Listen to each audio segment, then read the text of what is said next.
Hello and welcome back to the channel of TS Gupta. কেমন আছেন আপনারা সবাই? তো আজকের থাম্বনেলে বুঝতেই পারছেন কী রেসিপি আসতে চলেছে।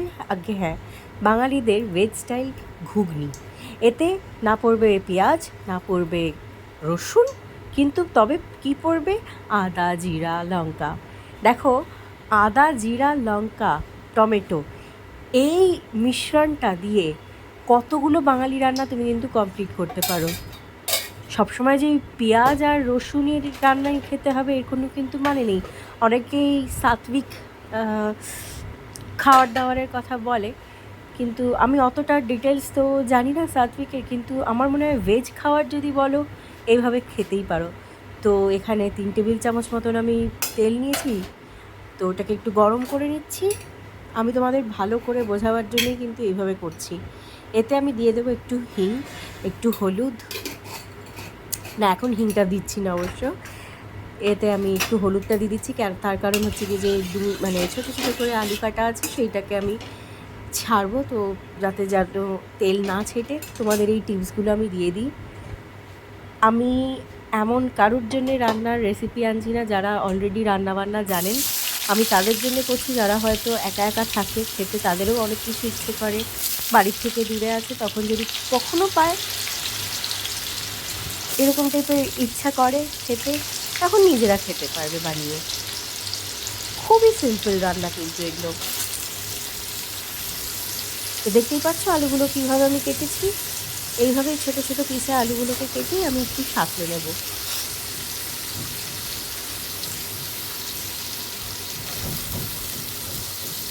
তেল যাতে না ছেটে, যাতে তুমি কোনো ট্রাভেলে না পড়ো।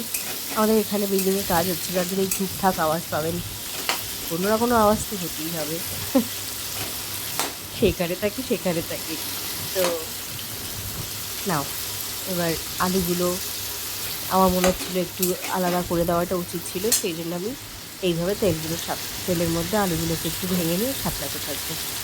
টাইম নিয়ে আজকে করছি, তার এই রিজন যে তোমরা যাতে ভিডিওটাকে পুরোটা দেখে বুঝতে পারো যে সময় কতটা যায়। চট করে কিন্তু কিছু হয়ে যায় না। আমি স্পিডে রাখছি বলে অনেকজনেই দেখছো যে চট জলদি রান্না হয়ে যাচ্ছে, কিন্তু তা না, একটু সময় দিয়ে রান্নাগুলো করতে হবে।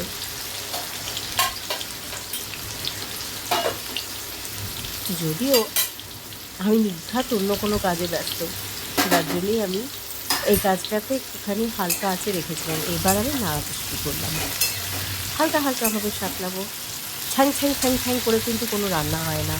চাইনিজ নয় তো আমরা যেরকম, বা হোটেলের শেফও নয় যে আমরা ছুংছাং করে রান্না করে নিতে পারবো। আমাদের একটু সময় লাগবে দিতে। আলুটা যতটা ভালো করে ভাজতে পারো, জেনে রেখো রান্নার স্বাদ কিন্তু সুন্দর আসবে, দ্বিগুণ হয়ে যাবে। আমি চেক করছি। একটা কথা, চন্দ্রমুখী আলু যদি হয় সেগুলো কিন্তু খুব শিগগিরই সিদ্ধ হয়ে যাওয়ার চান্স থাকে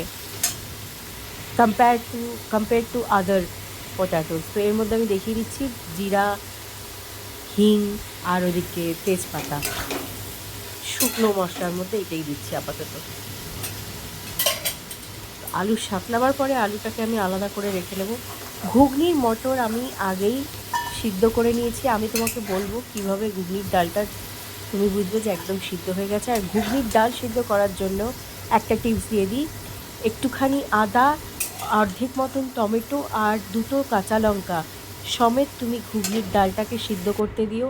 প্রায় 12 সিটি মতন করো, 8 থেকে 12 মতন সিটি যদি দিতে পারো খুব ভালো। আর ওভারনাইট যদি ভিজিয়ে রাখো, বা আগের দিনে না ভিজিয়েও তুমি যদি ধরো ভোরবেলার দিকে ভিজিয়ে দিচ্ছ, পরের দিন মানে সেই রাত্রিবেলা যদি রান্না করতে, তো এটাও করতে পারো। তো তেলের মধ্যে আমাদের আলুটা সাঁতলাবার পরে এবারে কিন্তু আমি তেজপাতা, হিং আর জিরা ফোড়নটা দিয়ে দিয়েছি।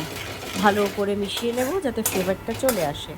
এবার দেখো, সিজলিং হতে হবে একটু, নয়তো কিন্তু জিরা ফোড়নের বা যে কটা ওখানে আমি দিলাম ফোড়ন, এগুলোর গুণগুলো কিন্তু তেলে আসে না, বা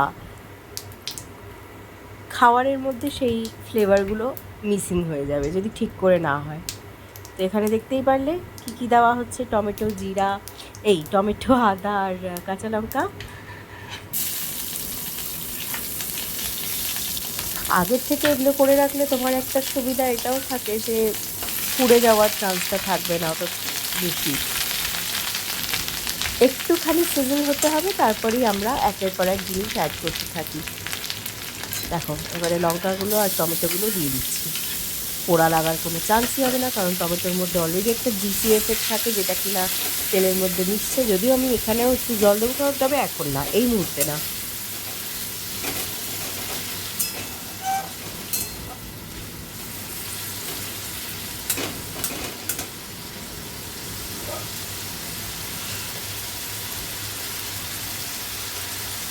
রান্নাঘরে এই আওয়াজগুলো বেশ ভালোই লাগে, মানে টুক টুক করে আওয়াজ করবে, একটু হালকা হালকা ফ্র্যাগনেন্স আসবে। হ্যাঁ আচ্ছা, যারা ধনেপাতা আর নারকেল দিতে চাও, আমি দিই, তো তারা কিন্তু রান্নার শেষের দিকে প্রায় তখন কাঁচা লঙ্কা, ধনেপাতা আর নারকেল কুচিয়ে দিয়ে দিতে পারো, ওটাও অসাধারণ টেস্ট করে কিন্তু। আর আরেকটা মশলা হয়, সেই মশলাটা কিন্তু একটু ভিডিওটা চলতে থাকুক তারপর বলছি। শুকনো লঙ্কা, জিরা, গোটা জিরা, গোটা মৌরি, এই তিনটে জিনিস পরিমাণ মতন নিয়ে, শুকনো লঙ্কা 1 থেকে 2 মতন নিও, ভালো করে তাওয়ায় বা চাটুতে একটু রোস্ট করো। দেখবে যেই একটা স্মোকি অ্যারোমা এসে যাচ্ছে, তো ওই যেই অ্যারোমাটা পাবে না, তুমি বুঝে যাবে। আর তখনই গ্যাসের ফ্লেমটা কিন্তু অফ করে দেবে। ওইটা একটু ঠান্ডা হলে একটা প্লেটে উঠিয়ে নাও, কারণ সঙ্গে সঙ্গে যদি ধরতে যাও হাত পুড়ে যাবে, ঠিক আছে? সাবধানে, খুব সাবধানে সাইড করে নাও। তারপরে ওটাকে নয় হামন্দিস টাইপ এসো, আর যদি তোমাদের কাছে মিক্সার থাকে, গ্রাইন্ডার থাকে, ওর মধ্যে দিয়ে পিষে নাও। এই সামান্য একটা কি বলবো, mixture of ingredients that will enhance your ghugni and many other things, like you can add it in your Sprite mojito. Yes, it works amazing and you are going to fall in love with that kind of spices. তো এখানে তোমরা দেখতেই পাচ্ছ ধনে গুঁড়ো, জিরা গুঁড়ো, লঙ্কা গুঁড়ো, হলুদ, এইসব মশলাগুলো একটু গুলতে গুলতে হালকা একটুখানি, অল্প একটুখানি, যদি পারো উষ্ণ জলও দিতে পারো বা এমনি জলটা দিয়েও মিলাতে পারো। সাঁড়াশিটা দিয়ে আমি চেপে রেখেছি যাতে কড়াইটা নাড়ানোর সাথে সাথে ও না নড়ে আর ওদিকে পোড়াটাও না লেগে যায়।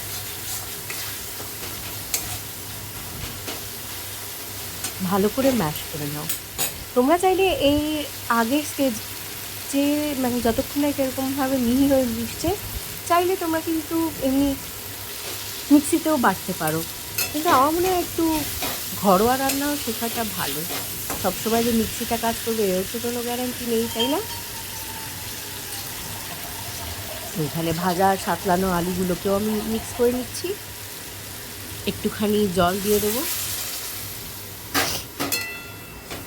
মিলিয়ে মিলিয়ে তারপরে খানিকক্ষণ দাঁড়িয়ে আমি ঘুগনিটা দেখো কি সুন্দর পিষে যায়, মানে সরি সিদ্ধ হয়ে যাবে, যে তুমি হাতটা দিলেই ও বয়েলড হয়ে গেছে, যে এটা এরকম পিচকে যাবে এরকম। এই দেখো এবার আমি ঘুগনিগুলো দিয়ে দিচ্ছি, পরিমাণ কম, কেননা শুধু 2 মানুষের জন্য এক গাদা রান্না করে তো আর লাভ নেই। আবার ফ্রিজে ওঠাও, ঠান্ডা করো, গরম করো, পরের দিন আবার খাও, তার থেকে একবারেই খাও, ভালো করে এনজয় করো। যদিও এটাও একটু থেকে যাবে, এর সাথে একটু লুচিও খেতে পারো, পরোটা চাইলে পরোটা খেতে পারো, আবার বান পাউরুটির সাথে মাখন লাগিয়ে সেটাভাবেও খেতে পারো কিন্তু। তো এখানে আমি নুনটা দিয়ে দিচ্ছি, কারণ আমি আলু ঘুগনি দুটোই যখন আমার সিদ্ধ হয়ে গিয়ে থাকে, তখন আমি নুন চিনিটা স্বাদ অনুসারে আমি দিতেই পারি। যারা আমার কুকিং শোগুলো ফলো করো, তারা কি আদৌ কিছু শিখছো? নতুন যারা আর কি রান্না করছো, আমি একবারও বলছি না যে যারা অলরেডি রান্নাবান্নায় পটু হয়ে রয়েছে তারা আমার থেকে কী শিখছে, না না না, বরং তারা আমাকে এটা ওটা টিপস দিতে পারে যে আমি কীভাবে আরও নতুন ভালো করে করতে পারি।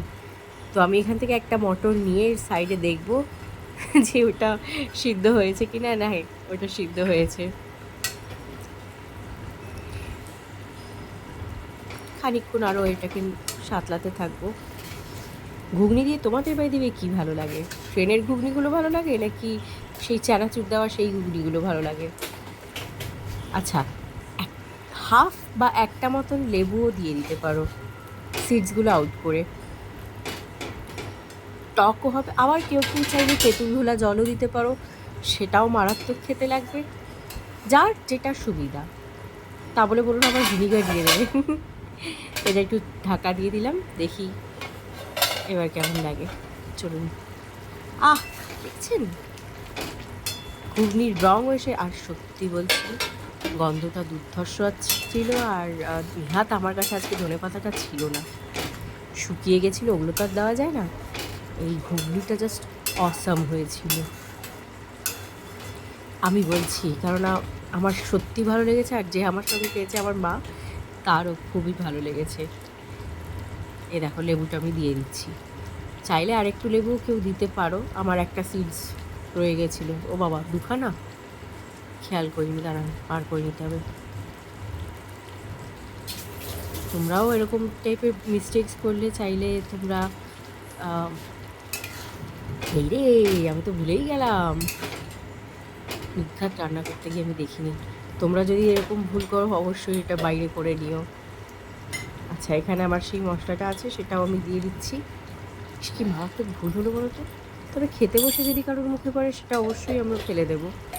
আমি মিস করে গেলাম, দেখছো তো, কেউই আমরা পারফেক্ট হই না। আমি তো না, আমি সবসময় বলেছি আমি কোনো পারফেক্ট না।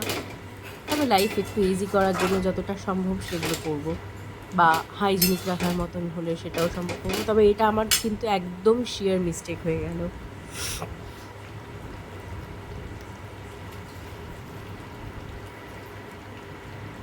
তাহলে ভিডিওটা ভালো লাগলে লাইক করো,